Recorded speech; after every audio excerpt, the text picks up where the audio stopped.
Unit 5 real analysis, जैसे complex analysis है पर रियल एनालिसिस के अंतर्गत आता है। यहाँ पे रियल एनालिसिस कॉम्प्लेक्स एनालिसिस दोनों साथ साथ है। बीएससी थर्ड या सेकंड पेपर है। इसमें यूनिट 5 में से ये क्वेश्चन बहुत इंपॉर्टेंट है। कौन सा? विश्लेषिक फलन को परिभाषित कीजिए तथा कौशी रीमान इक्वेशन को प्रूव कीजिए। ये क्वेश्चन हमेशा आता है 10 नंबर में। तो विश्लेषिक फलन को इंग्लिश में कहते हैं एनालिटिक फंक्शन, एनालिटिक फंक्शन कहते हैं। ये इसकी परिभाषा लिखना है और कौशी रीमान इक्वेशन को सिद्ध करना। क्या सिद्ध करना है? Cauchy state and proof Cauchy Riemann Riemann समीकरण, कौशी रीमान थ्योरम या CR इक्वेशन, इसी को शॉर्ट में बोलते हैं CR इक्वेशन या CR थ्योरम, कौशी रीमान प्रमेय का कथन लिखकर सिद्ध कीजिए। तो ये प्रूव करने के लिए हमें कुछ बातों की ज़रूरत है जिसको मैं डिस्कस करना आवश्यक समझता हूँ। उसके बिना इसको पूरी तरह से आप नहीं समझ पाएंगे। तो इसको हम डिस्कस करते हैं कुछ पॉइंट पर। और जो पॉइंट ये हैं, देखिए कुछ पॉइंट हैं जिस पर आप डिस्कस ज़रूरी है डिस्कस करना। जैसे मान लेते हैं कोई फंक्शन, जैसे कोई फंक्शन दिया है AFZ। ये फंक्शन क्या दिया है? AFZ। तो ये function AFZ is equal to, ये दिया है Z स्क्वायर, और एक फंक्शन दिया है FZ is equal to under root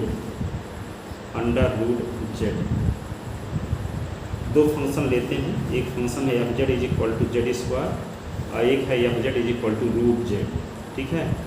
इस Z में Z के स्थान put Z is equal to यहाँ पे 4 पुट करते हैं। क्या पुट करते हैं? Z is equal to 4। तो यहाँ पे क्या होगा? F4 इज इक्वल टू होगा 4 का स्क्वायर यानी 16 हो गया। और यहाँ पे Z के स्थान पे यदि 4 पुट करते हैं तो अंडर रूट क्या हुआ? 4 आएगा। 4 का स्क्वायर रूट ऑफ होगा प्लस और -2। इसकी वैल्यू +2 भी होगी और कामा -2 भी होगी, पर इसकी वैल्यू क्या आ रही है? केवल 16 आ रही है। तो यहाँ पे Z की ईच वैल्यू के करेस्पॉन्डिंग फंक्शन की जो वैल्यू है केवल एक ही आ रही है, और Z की ईच वैल्यू के करेस्पॉन्डिंग फंक्शन की वैल्यू एक से अधिक आ रही है। ये वाला फंक्शन कहलाएगा एकमानी फलन, सिंगल वैल्यूड फंक्शन। और ये क्या कहलाएगा? बहुमानी फलन, मल्टीपल वैल्यूड फंक्शन इसको बोलेंगे। ठीक है। इसको क्या बोलेंगे? सिंगल वैल्यूड फंक्शन, और इसको मल्टी वैल्यूड फंक्शन बोलेंगे, क्योंकि Z की एक वैल्यू के करेस्पॉन्डिंग इस फंक्शन की केवल एक ही वैल्यू आती है। ये सिंगल वैल्यूड एक मानी फलन है, लेकिन Z की एक वैल्यू के करेस्पॉन्डिंग एक से अधिक वैल्यू आती है।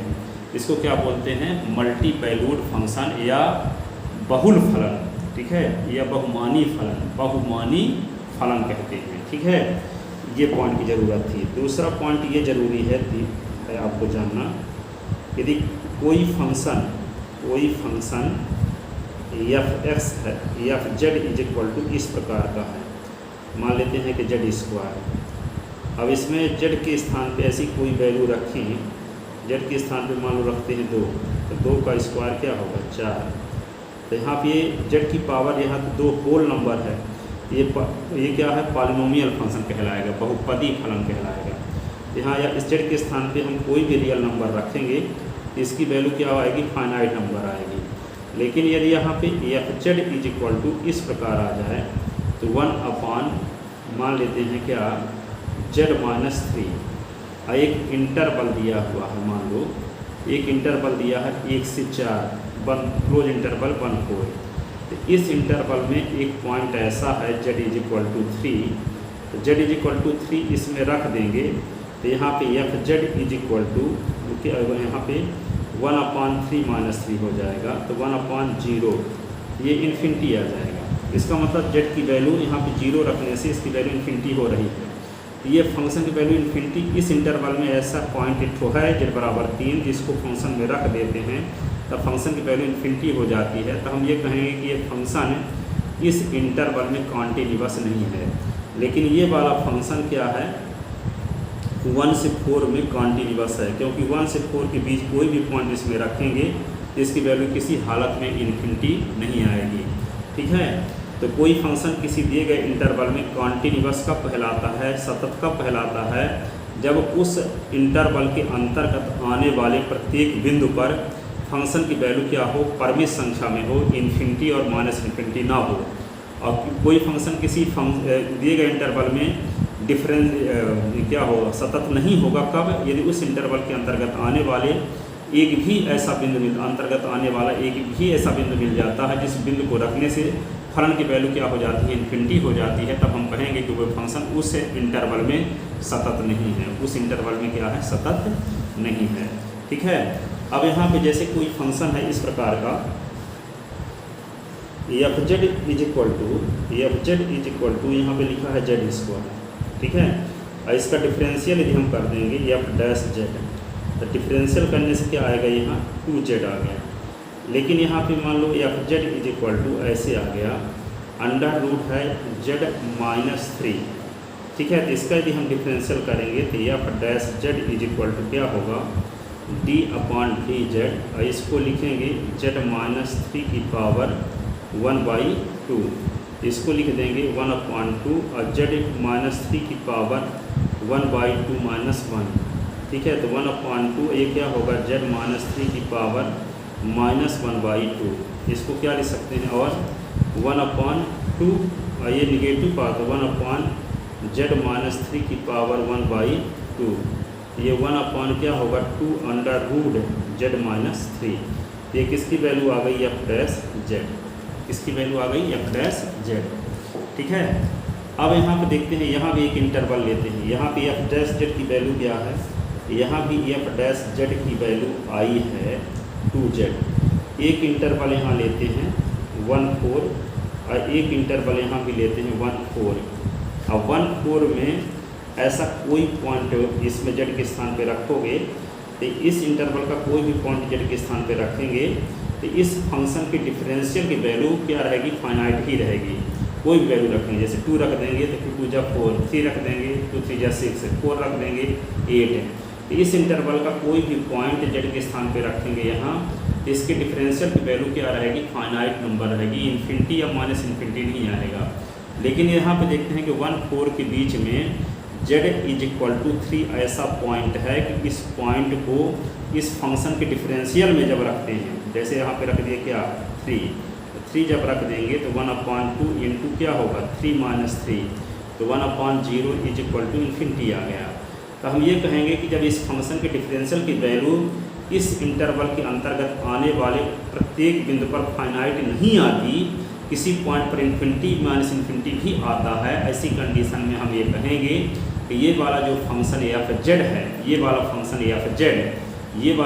एफ जेड इस इंटरवल में डिफरेंशिएबल नहीं है, अवकलनीय नहीं है।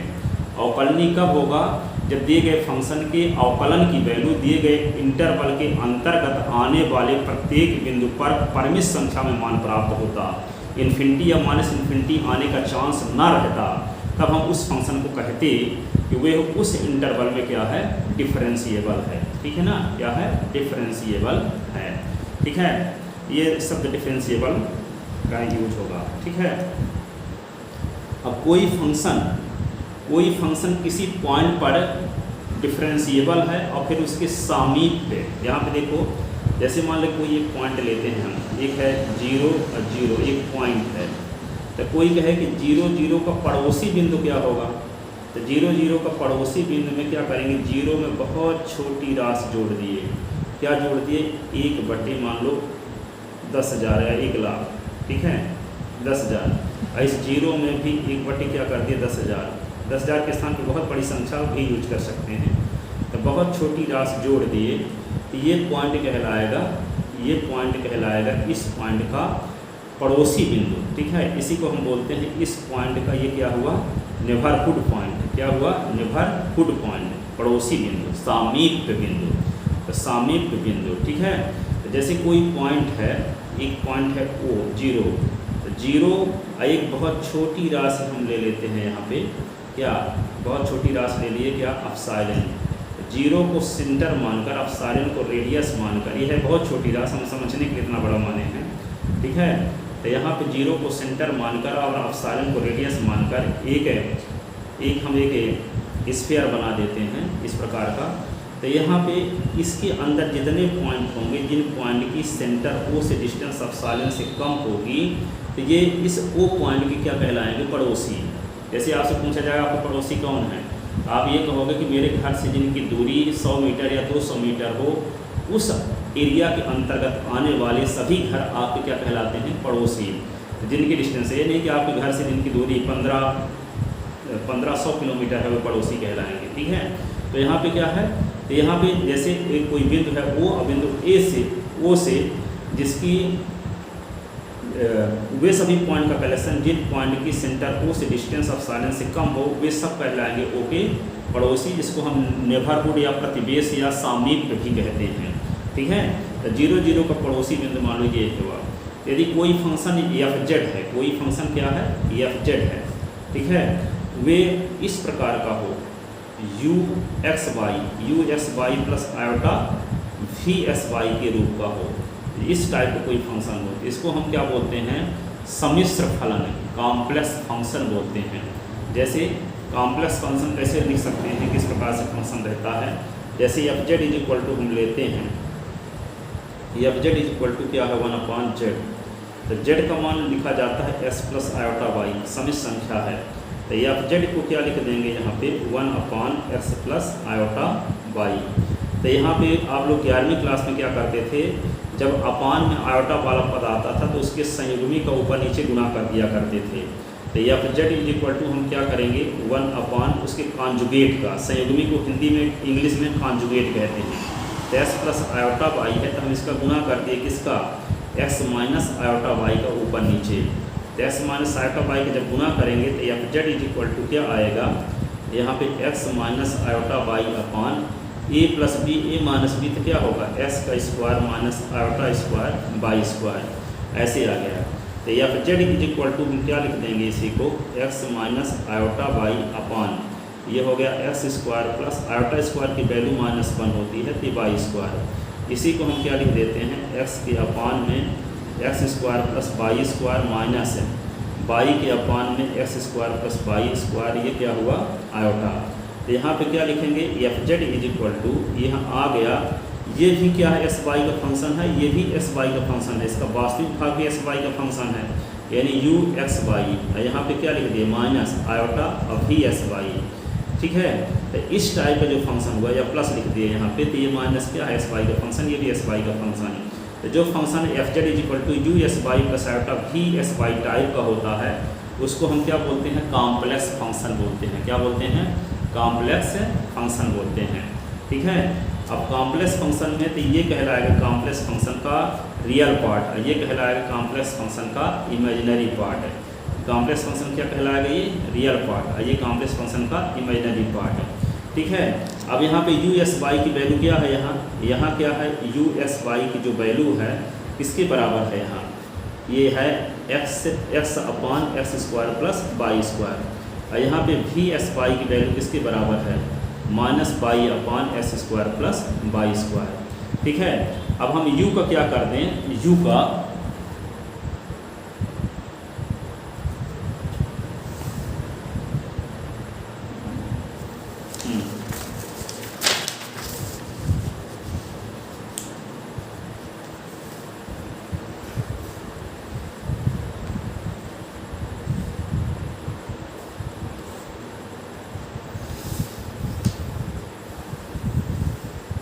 u का, जैसे u एक्स वाई है इज इक्वल टू कुछ आया था अभी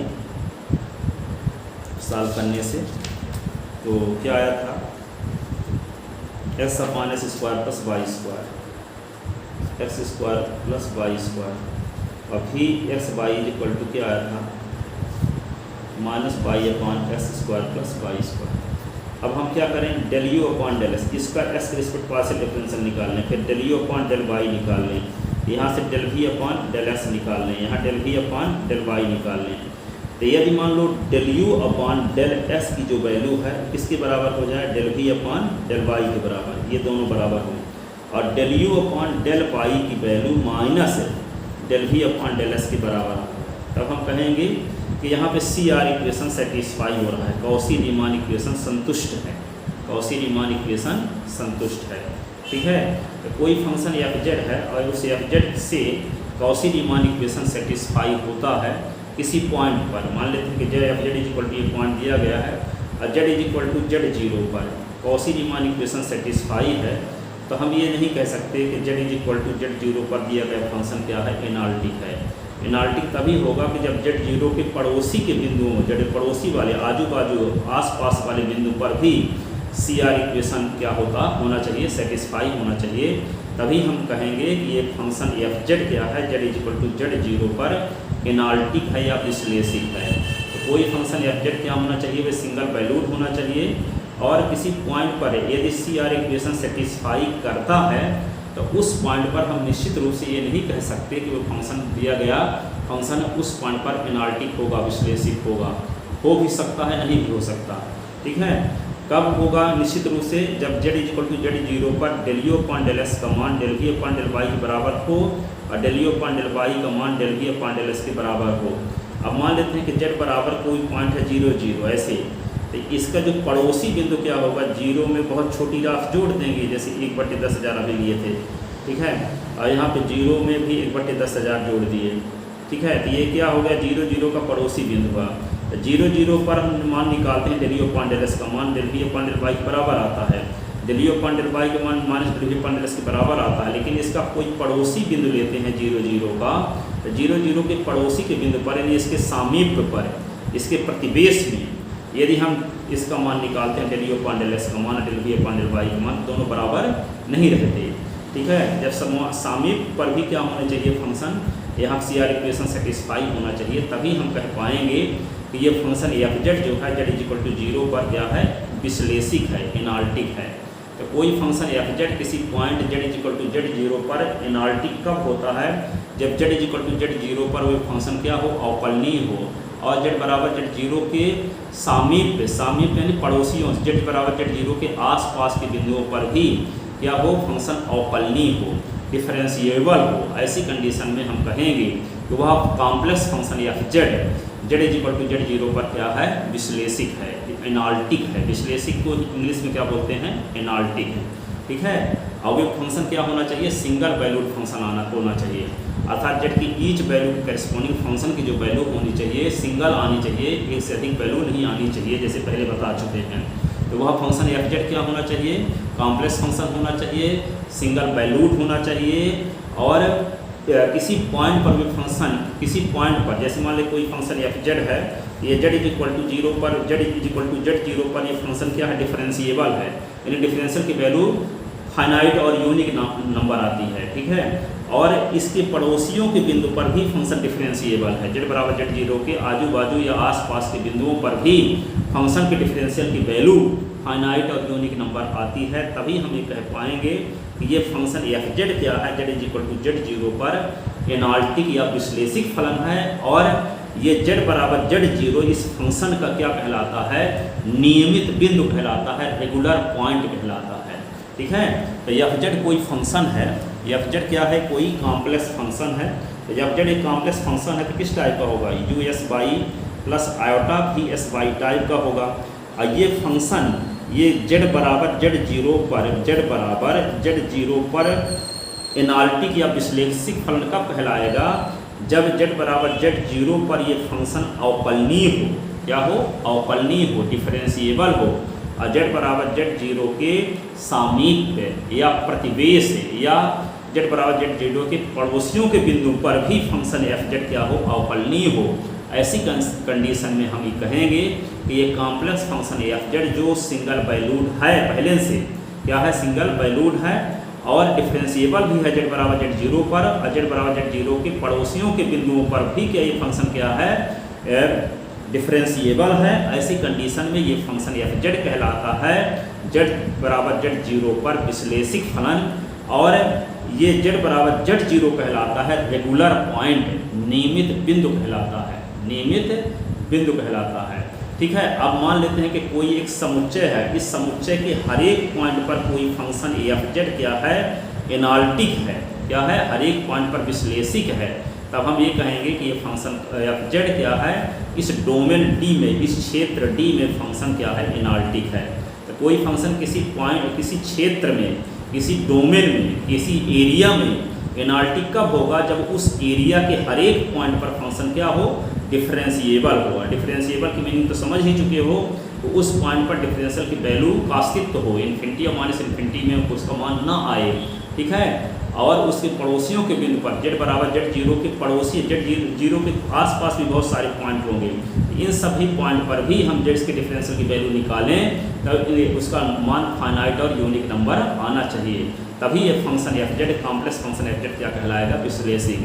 तो कोई कॉम्प्लेक्स फंक्शन एफ जेड विश्लेषिक कब कहलाता है, जब वह फंक्शन एफ जेड एक मानी फलन हो, क्या हो, जेड के हर एक वैल्यू पर फंक्शन की वैल्यू एक ही आती हो, एक से अधिक वैल्यू ना आती हो, ठीक है।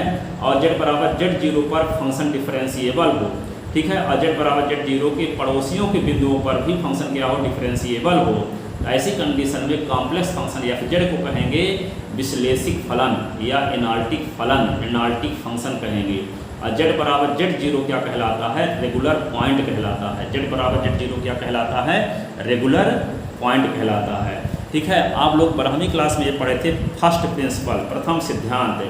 जैसे मान लो कोई फंक्शन fx है, तो fx बराबर यहाँ पे sin x है, तो fx का यदि आप डिफरेंशियल निकालते थे तो हम लोग क्या करते थे, fx के स्थान पर s प्लस h लिखते थे, तो यहाँ पे लिख देते sin s प्लस h। फिर क्या लिखते थे, f डैश x बराबर लिखते थे limit h tend to 0 f x plus h minus f x upon क्या लिखते थे, h। तो इस नियम को बोलते थे प्रथम सिद्धांत, फर्स्ट प्रिंसिपल या मूल नियम कहते थे, या अवकल गुणांक की परिभाषा भी बोलते थे, ठीक है। किसी फंक्शन का प्रथम सिद्धांत से अवकल गुणांक कैसे ज्ञात करते थे, फर्स्ट प्रिंसिपल से, इसी का यूज करते थे। s के स्थान पर s प्लस h लिखते थे, यहाँ एफ एस अपान h, और इसको लिमिट h टेंड टू 0 कर देते थे, तो उस फंक्शन का डिफरेंशियल आ जाता था। इसी को क्या बोलते थे, first principle.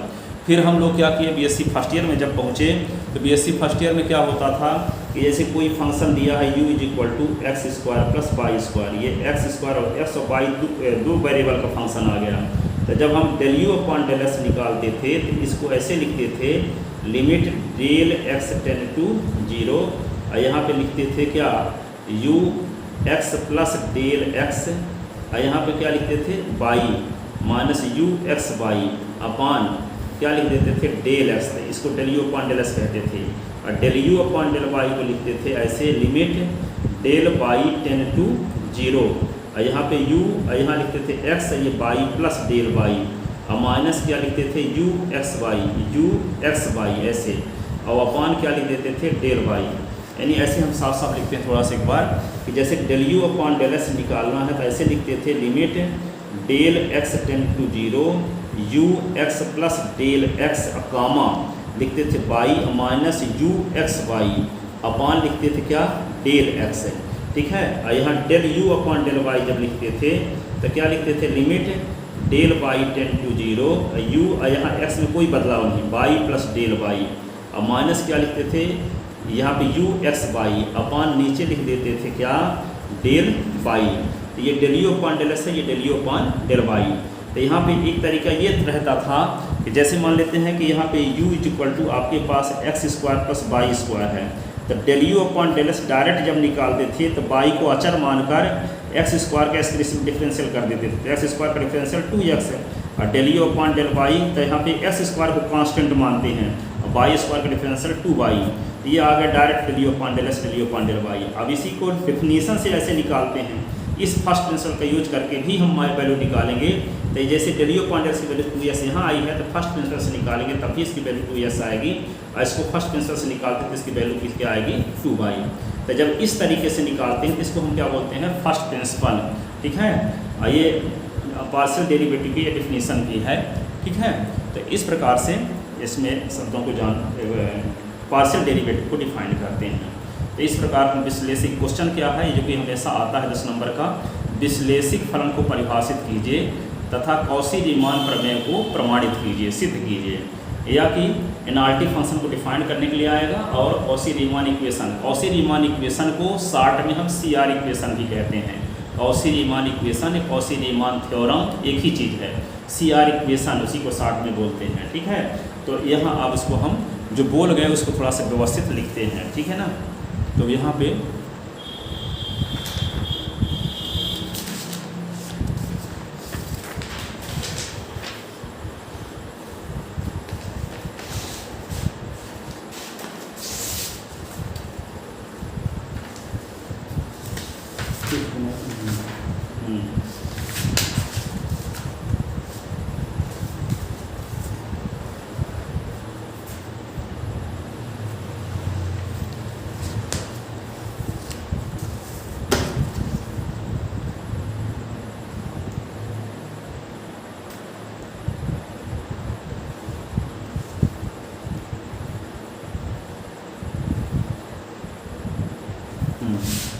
Some important result F Z equal to U S Y plus iota V S Y के रूप का कोई फंक्शन कॉम्प्लेक्स समिश्र फलन या कॉम्प्लेक्स फंक्शन कहलाता है।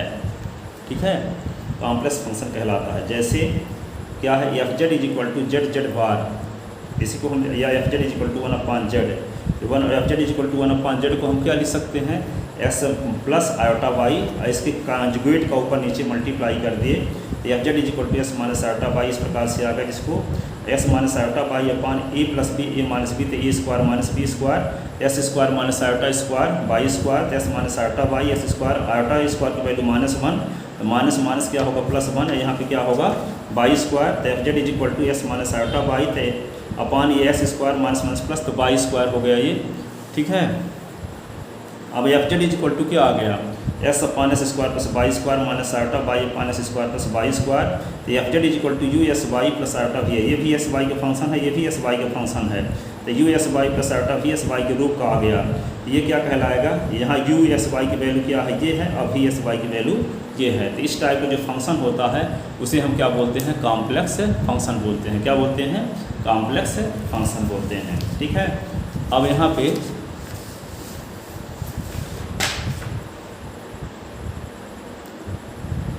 जैसे यहाँ पे f Z is equal to 1/z एक समिश्र या कॉम्प्लेक्स फंक्शन है। F Z is equal to z square में हम देखते हैं कि f Z is equal to z z bar, तो यहाँ पे z z bar is equal to होता है जेड की मॉड का स्क्वायर, पिछले साल पढ़े थे 11th क्लास में, तो Z is equal to S plus iota Y, तो जेड बार तो Z minus Z X plus iota Y, तो इसका कॉन्जुगेट जो होता है जेड बार से डिनोट किया जाता है और आयोटा वाली टर्म के साइन को चेंज कर दिया जाता है। तो F Z is equal to z z का conjugate, f Z equal to z की value x plus iota y लिख दिए, और यहाँ पे x minus iota y, f Z is equal to क्या हुआ, a plus B, A minus B तो a square minus b square का फार्मूला, तो x square minus minus 1 y square, F Z is equal to क्या होगा, S square plus Y square, F Z is equal to square Y square plus iota 0। इस फलन की तुलना यदि हम F Z is equal to U S plus U S Y plus iota V S Y से करते हैं, तो यू एस वाई की value X square plus Y square, V S Y की वैल्यू क्या होगी 0 यहाँ पे। अब यहाँ del you upon del S की वैल्यू निकालते थे, 2s आया, del U V upon del S की वैल्यू 0, वी का डिफरेंशियल एस की रिस्पेक्ट करें तब भी 0 आएगा, वी का वाई की रिस्पेक्ट तब भी 0 आएगा, और यू का एस की रिस्पेक्ट तो 2s, यू का वाई की रिस्पेक्ट तो 2y, यहाँ पे ये आ गया। सी आर इक्वेशन है del you upon del x is equal to del we upon del y, या del you upon del y is equal to minus del we upon del x है। तो del you upon del S की value क्या है, यहाँ 2s, और del we upon del y की value क्या है 0 है, del you upon del y की वैल्यू क्या है 2y, यहाँ पे ये है। ये दोनों साइड बराबर कब होंगे, जब यहाँ पे s के स्थान पे 0 रख दिया जाए। इस प्रकार यदि ओरिजिन पॉइंट पर देखें तो s के स्थान पे 0 रख, दोनों वैल्यू सेम हो जाएगी। यहाँ 0 0 पर इसकी वैल्यू निकालें तो ये 0 बराबर 0 हो जाएगा। तो यहाँ देखते हैं कि ओरिजिन पॉइंट पर यहाँ पे कॉची रीमान इक्वेशन सेटिस्फाई होता है। यदि ओरिजिन पॉइंट रखें तो del you upon del S की वैल्यू भी 0 है, del we upon del y की वैल्यू भी 0 है, और ओरिजिन पॉइंट पर del you upon del y की वैल्यू भी 0 है, del we upon del S की वैल्यू भी 0 है, तो दोनों वैल्यू सेम आती है। तो कह सकते हैं कि ओरिजिन पॉइंट पर यहाँ सी आर इक्वेशन सेटिस्फाई हो रहा है। तो ओरिजिन पॉइंट पर जब सी आर इक्वेशन सेटिस्फाई हो रहा है तो ये फंक्शन कोई ज़रूरी नहीं है कि ये फंक्शन क्या होगा, एनालिटिक होगा। एनालिटिक होने के लिए ज़रूरी क्या है कि किसी पॉइंट पर फंक्शन सी आर इक्वेशन को सेटिस्फाई करता है तो उसके सामीप्य बिंदु पर, उसके आसपास के बिंदुओं पर भी सी आर इक्वेशन को सेटिस्फाई करना चाहिए। लेकिन यदि हम 0 0 का कोई नेबरहुड पॉइंट लेते हैं, पड़ोसी बिंदु लेते हैं, तो उस बिंदु पर ये दोनों वैल्यू सेम नहीं रहेगी। इसलिए हम ये कहेंगे कि किसी पॉइंट पर कोई फंक्शन है यदि सी आर इक्वेशन को सेटिस्फाई करता है तो कोई ज़रूरी नहीं है कि वो फंक्शन एनालिटिक होगा। ठीक है, पर ये कन्फर्म है यदि किसी पॉइंट पर सी आर इक्वेशन सेटिस्फाई नहीं होता तो निश्चित रूप से वो फंक्शन उस पॉइंट पर एनालिटिक नहीं होगा। ठीक है, पर यदि सी आर इक्वेशन को सेटिस्फाई करता है किसी पॉइंट पर तो उस पॉइंट पर सी आर इक्वेशन हो भी सकता है और नहीं भी हो सकता। ठीक है, अब होगा कन्फर्म कब कि जब उस पॉइंट पर सी आर इक्वेशन सेटिस्फाई करता है उसके पड़ोसियों के बिंदु पर, उसके नेबरहुड पर, उसके सामीप्य पर भी यदि सी आर इक्वेशन सेटिस्फाई होता है तभी हम कह पाएंगे कि वेव फंक्शन उस पॉइंट पर क्या है, उस पॉइंट पर विश्लेषिक है, एनाल्टिक है। क्या है? एनाल्टिक है। ठीक है, अब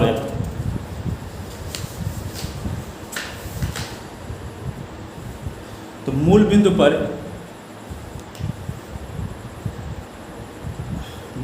जीरो जीरो पर डेलियो पांडेलस दोनों वैल्यू सेम है। जीरो जीरो के स्थान पर जीरो के पड़ोसी बिंदु लेते हैं, तो जैसे यहाँ पर जीरो का पड़ोसी बिंदु ये हुआ और यहाँ ये बिंदु इस पॉइंट पर यदि हम डेलियो पांडेलस की वैल्यू निकालेंगे जो कि जीरो नहीं है, जबकि डेलियो पांडेल वाई की वैल्यू जीरो है। यहाँ डेलियो पांडेलस की वैल्यू डेलियो पांडेल वाई के बराबर नहीं है और न ही डेलियो पांडेल वाई की वैल्यू डेल वी जो है वे डेल वी पांडेलस के बराबर आती है पड़ोसियों बिंदु पर। इसलिए जीरो के पड़ोस के बिंदु पर सी आर इक्वेशन सेटिस्फाई नहीं होता है। और जब सी आर इक्वेशन सेटिस्फाई नहीं होता तो वही जो बोल गए वही बताया, इसको स्पष्ट करके दिखा रहा हूँ। यहाँ पे पड़ोसियों के बिंदु पर भी फंक्शन क्या होना चाहिए, सी आर इक्वेशन सेटिस्फाई होना चाहिए, तभी हम कह पाएंगे कि वेव फंक्शन एनाल्टिक है। वेव फंक्शन क्या है? एनाल्टिक है।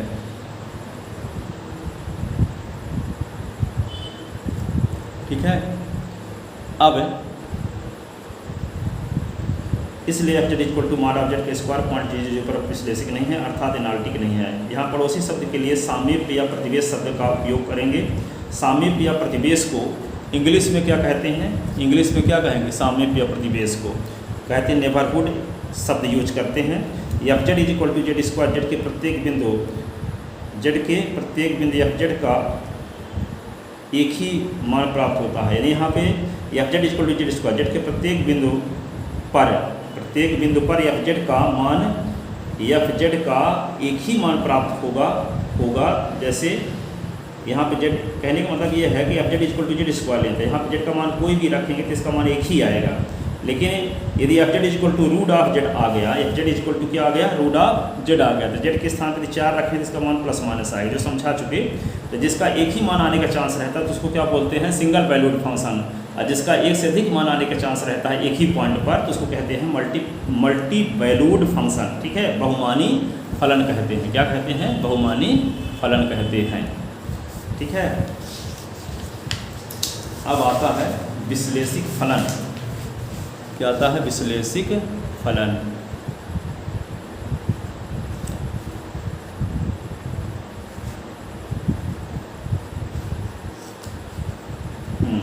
तो विश्लेषिक फलन क्या है? एनाल्टिक फंक्शन। माना एफ जेड एक एकमानी फलन सिंगल वैल्यूड फंक्शन है। यदि फलन एफ जेड पॉइंट जेड बराबर जेड जीरो पर अवकलनीय है तथा जेड बराबर जेड जीरो के प्रतिवेश में भी अवकलनीय है, पड़ोसियों के बिंदु पर भी अवकलनीय है, तब फंक्शन जेड बराबर जेड जीरो एफ जेड का नियमित बिंदु कहलाता है। क्या कहलाता है? नियमित बिंदु कहलाता है। और function F Z equal to Z zero पर विश्लेषिक फलन कहलाता है, एनाल्टिक फंक्शन कहलाता है। यदि कोई फंक्शन एफ जेड किसी समुच्चय के प्रत्येक बिंदु पर अवकलनीय है तो वह फंक्शन उस समुच्चय में विश्लेषिक कहलाता है। समुच्चय को कभी कभी हम डोमेन शब्द का भी यूज करते हैं। तो कोई फंक्शन किसी डोमेन, किसी क्षेत्र के हर एक बिंदु पर एनाल्टिक है, डिफरेंशिएबल है, तब हम कहेंगे कि वो फंक्शन उस डोमेन में क्या है? विश्लेषिक है, एनाल्टिक है। ठीक है, क्योंकि डोमेन इन बहुत सारे पॉइंट का कलेक्शन होगा, एक रीजन होगा, एक क्षेत्र होगा। तो इस क्षेत्र के किसी भी हर एक पॉइंट पर फंक्शन यदि डिफरेंशिएबल है, उस क्षेत्र के हर एक पॉइंट पर फंक्शन क्या है? डिफरेंशिएबल है, तब हम कहेंगे कि वो फंक्शन उस क्षेत्र में क्या है? डिफरेंशिएबल है। ठीक है, अब नहीं, यदि किसी क्षेत्र के हर एक पॉइंट पर फंक्शन डिफरेंशिएबल है तो हम कहेंगे उस रीजन में फंक्शन एनाल्टिक है, ये कहना चाहते थे। ठीक है, अब आता है state and proof Cauchy-Riemann theorem. State and proof Cauchy-Riemann theorem. Cauchy-Riemann पर मैं कथन लिखकर सिद्ध कीजिए। तो वो सब कुछ सब बता चुके हैं। यदि f Z equal to u plus iota भी एक विश्लेषिक फलन है और फंक्शन के डोमेन में partial derivative del you upon del x, del you upon del y, del we upon del x, del we upon del Y का अस्तित्व हो, then z is equal to S plus i iota y के लिए del you upon del S का मान del we upon del Y के बराबर होगा और del you upon del Y का मान minus del we upon del S के बराबर होगा। ये हमें सिद्ध करना है। ये सिद्ध करने के लिए क्या करेंगे? ये सिद्ध करने के लिए given that f Z is equal to U S Y plus iota भी एस वाई डोमेन डी के किसी पॉइंट जेड पर एनाल्टिक है। ठीक है, यदि फंक्शन डोमेन डी के किसी पॉइंट जेड पर क्या है, एनाल्टिक है, इसलिए यह पॉइंट जेड पर डिफरेंशिएबल होगा। तो कोई फंक्शन किसी पॉइंट पर एनाल्टिक है तो उस पॉइंट पर क्या होता है, डिफरेंशिएबल अवश्य होता है। ठीक है, तो यहाँ पे इसलिए यह पॉइंट जेड पर क्या होगा, डिफरेंशिएबल होगा।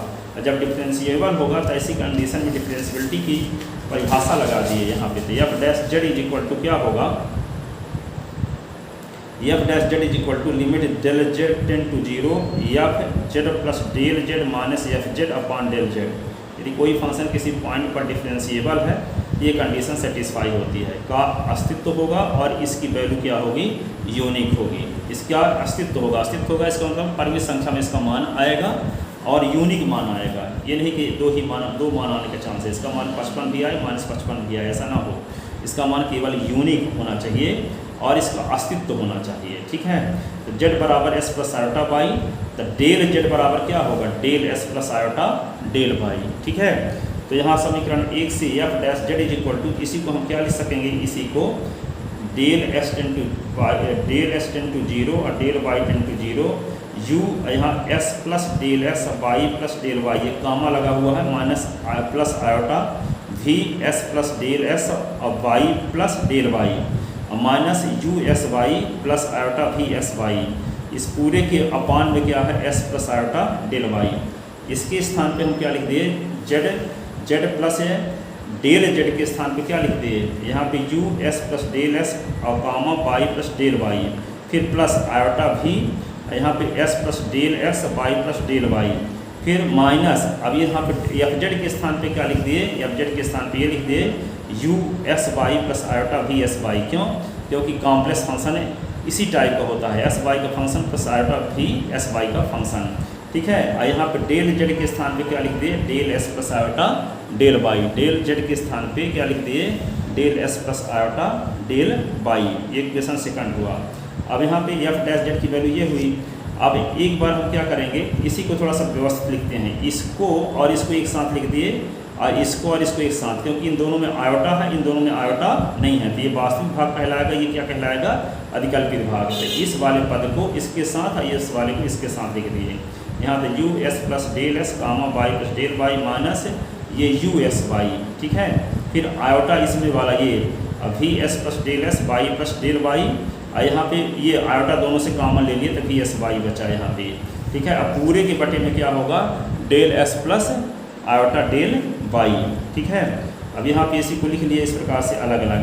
फिर इसको क्या करेंगे, दो कंडीशन देखते हैं। केस फर्स्ट, जब डेल जेड क्या है, प्योर रियल हो, डेल जेड क्या हो, प्योर रियल हो, तो प्योर रियल नंबर किसे कहते हैं, जैसे मान लो a प्लस आयोटा b के रूप की कोई संख्या है, इसको समित संख्या कहते हैं, कॉम्प्लेक्स नंबर। यदि इसका वास्तविक भाग 0 हो गया तो इसको क्या बोलते हैं,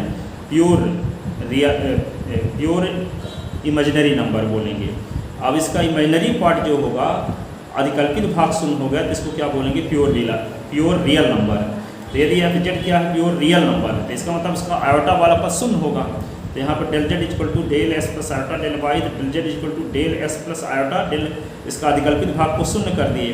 तो del z equal to del x, क्योंकि किसकी व्याख्या करने जा रहे हैं कि डेल जेड जब प्योर रियल नंबर हो, तो जब प्योर रियल नंबर होगा तो उसका अधिकल्पित भाग क्या होगा, शून्य होगा। अधिकल्पित भाग क्या होगा उसका, शून्य, अधिकल्पित भाग शून्य होगा। अब देखते हैं समीकरण 3 से। समीकरण 3 से क्या कर देंगे, limit f dash Z is equal to limit del x tend to 0 u S plus del x comma y minus u S Y plus iota we x plus del x y minus v S y upon del x है del y. जब pure real number है तो उसमें अधिकल्पित भाग del S था, तो del x को 0 किए, तो यहाँ पर del x plus iota del y था, तो del x plus iota into 0 कर दिए, तो डेल एस भर यहाँ बचा। अब डेल एस को हम इसके साथ ही करेंगे अलग और इसके साथ अलग करेंगे, यही करने वाले हैं अगले स्टेप में। ठीक है, तो यहाँ पे क्या किए, इसको उतार दिए, ये डेल एस इसके नीचे और यहाँ पे ये डेल एस इसके नीचे भी, तो iota limit del x tend to 0 v plus f v x plus del x comma y minus v S y upon del x है। अब यहाँ प्रथम सिद्धांत की परिभाषा जो बताए थे, आंशिक अवकल गुणांक की प्रथम सिद्धांत है। ठीक है, पार्शियल डेरिवेटिव की डेफिनेशन लगा दिए। तो क्या होगा एस प्लस डेल एस यहाँ पे है, तो ये होगा del you upon del x. और यहाँ पे क्या है, ये भी क्या होगा डेल यू भी अपॉन डेल एस है, by definition of partial derivative. ठीक है, by definition of partial derivative. अब यहाँ पे क्या लेते हैं केस सेकंड। अभी हम क्या लिए थे, डेल जेड को पूर्ण प्योर रियल नंबर माने थे। अब डेल जेड को पूर्णतः अधिकल्पित संख्या प्योर इमेजिनरी नंबर मानते हैं, तो del z is equal to क्या होगा del x plus iota del Y. तो डेल एस के स्थान पे रियल पार्ट ऑफ जीरो हो जाएगा, तभी ये शुद्ध अधिकल्पित संख्या कहलाएगी। ठीक है, in this condition real part क्या होगा del x is equal to zero. तो जब del x is equal to zero होगा तो यहाँ पे क्या लिख देंगे हम from equation third f dash Z is equal to limit del y ten to zero. Del x zero हो गया तो del y is equal to क्या लिख देंगे यहाँ पे tend to zero u x, यहाँ पे एस प्लस डेल एस था तो डेल एस शून्य होगा तो ऐसे भर बचा, यहाँ वाई प्लस डेल वाई रहेगा यू एस वाई। यहाँ पे आयोटा भी एस प्लस डेल एस था तो क्या डेल एस शून्य है तो एस भर बचा y plus del y minus भी S y upon del x plus iota del y था तो डेल एस शून्य हो गया तो आयोटा डेल वाई बचा। ठीक है, अब हम क्या करेंगे इसको एक अलग कर लेंगे और इसको अलग कर लेंगे। तो यहाँ पे इसको अलग कर दिया आयोटा डेल वाई और इसको अलग कर दिया तो दोनों में आयोटा था तो आयोटा आयोटा कट गया। ठीक है, अब यहाँ पे एफ डैश जेड की वैल्यू क्या प्राप्त हो गई 1 upon iota del you upon del y plus del we upon del y.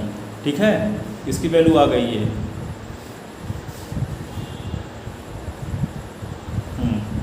F dash z की value 1 upon iota del you upon del y और del we upon del y. F dash Z is equal to 1 upon iota, iota का जब upon में iota आ जाता है तो हम iota का ऊपर नीचे मल्टीप्लाई करते हैं। तो 1 अपॉन आयोटा और iota upon iota del you upon del y और ये del we upon del Y. तो F dash Z is equal to iota upon iota square del you upon del y plus del we upon del Y. तो F dash Z is equal to iota square की value -1 होती है, ये del you upon del y plus del we upon del y. ठीक है, अब ये अपान में माइनस तो ऊपर चला गया तो minus iota del you upon del y plus del we upon del y ये आ गया। ठीक है, अब यहाँ फ्रॉम इक्वेशन 4 और 5 दोनों एफ डैश जेड इक्वेशन 4 में जो वैल्यू आई है 4 इक्वेशन में जो वैल्यू आई है तो दोनों का equation left hand side right दोनों इक्वेशन का 4 का और 5 का लेफ्ट हैंड साइड सेम है। एफ डैश जेड की वैल्यू ये भी थी और एफ डैश जेड की वैल्यू ये भी है। तो 4 और 5 से क्या करते हैं कंपेयर करते हैं, तो 4 और 5 को इससे जब कंपेयर करेंगे तो क्या होगा ये इसके इक्वल हुआ। अब यहाँ पे देखते हैं कि ये क्या है, इसमें आयोटा नहीं लगाते रियल पार्ट हुआ, इसमें भी आयोटा नहीं लगाती रियल पार्ट हुआ। तो रियल पार्ट को पहले लिख लेते हैं, अधिकल्पित भाग को इमेजिनरी पार्ट को बाद में। तो यहाँ पे del you upon del x और iota del we upon del x और इसको पहले लिख लें इसको बाद में। फिर हम दोनों पक्षों से क्या करते हैं वास्तविक भाग और अधिकल्पित भाग की तुलना करते हैं। तो जिसमें आयोटा नहीं लगा है वो क्या कहलाएगा वास्तविक भाग। तो यहाँ वास्तविक भाग क्या है del you upon del x, यहाँ वास्तविक भाग क्या है del we upon del Y. तो by comparing real part and imaginary part on both side, या हिंदी में लिखना तो क्या लिखोगे दोनों पक्षों से वास्तविक और अधिकल्पित भाग की तुलना करने पर। इसका वास्तविक भाग है del you upon del x, इसका वास्तविक भाग है del we upon del Y. तो यहाँ लिख दिए del you upon del x is equal to del we upon del y. ठीक है, अब यहाँ पे अधिकल्पित भाग देखते हैं del we upon del x की वैल्यू क्या है minus del you upon del Y के बराबर ये है। ठीक है, अब यहाँ पे इस माइनस को मल्टीप्लाई कर देंगे तो इधर माइनस आ जाएगा। तो ये क्या हो जाएगा del you upon del y की वैल्यू होगी minus del we upon del x है, और ये del you upon del x की value del we upon del y या del you upon del y की value minus del we upon del x. कुछ writer इसको del you upon del x को ऐसे यू लिख देते हैं नीचे एस लिख देते हैं, और del we upon del Y को भी लिख देंगे नीचे वाई। यहाँ del you upon del y है तो क्या लिख देते हैं इसको, यहाँ del you upon del y है तो यहाँ यू लिख करके नीचे y, del we upon del x को भी लिख कर नीचे एक्स है। ठीक है, तो इसको एक ही है, चाहे इसको आप लिखो चाहे इसको लिखो एक ही चीज़ है। इस प्रकार CR इक्वेशन सेटिस्फाई होता है। तो उम्मीद करता हूँ कि आपके समझ में आया होगा। Thank you so much.